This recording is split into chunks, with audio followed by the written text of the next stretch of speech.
Failure doesn't always come in the form of an F. Sometimes it comes quietly, through missed opportunities and silent pride. Hello, Professor. I am Ali, not my real name. Yes, it's me, your former student from Oman. Today, I'm affiliated with one of the largest telecommunications companies in the Sultanate, working in a field that I once only dreamed of stepping into.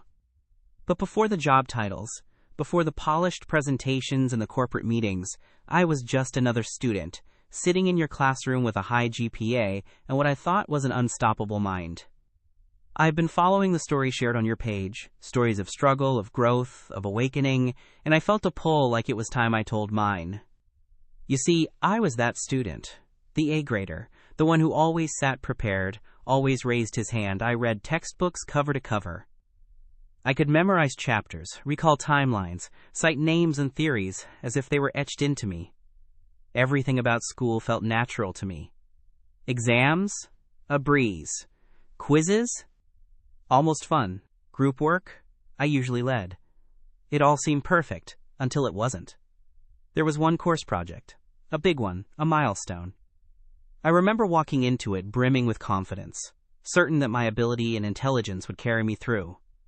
I didn't consult my guide. I didn't ask questions. I didn't feel the need.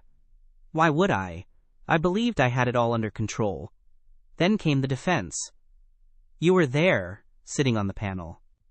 And I stood there in front of you and the other evaluators, presenting what I thought was brilliance. But I'll never forget the silence that followed. The disappointment in the eyes of the panel. The sting of critique. The truth that hit me harder than any exam result. Our project was poorly designed. It lacked depth. It lacked direction. I was devastated. For someone who had built his identity around perfection and academic success, that moment shattered me. For the first time, my intelligence had failed me, or rather, I had failed myself through arrogance. But then something unexpected happened. You spoke up. You didn't defend the work, but you defended the student. You convinced the panel to allow me a second chance, a redefense. A moment to redeem what I had so carelessly let slip. That second chance changed everything. I went back, not just with a revised presentation, but with a new heart. I asked questions this time. I consulted my guide. I listened. I accepted that I didn't know everything, and that knowledge isn't just about memory or quick answers. It's about humility, collaboration, and growth. That redefense was not just a presentation. It was my awakening. I passed, yes, but more than that, I evolved. And now, years later, standing in boardrooms and managing complex systems, I carry that lesson with me. Intelligence without humility is fragile. To the younger students reading or listening to this, maybe you're like how I was, smart, confident, admired, and that's wonderful.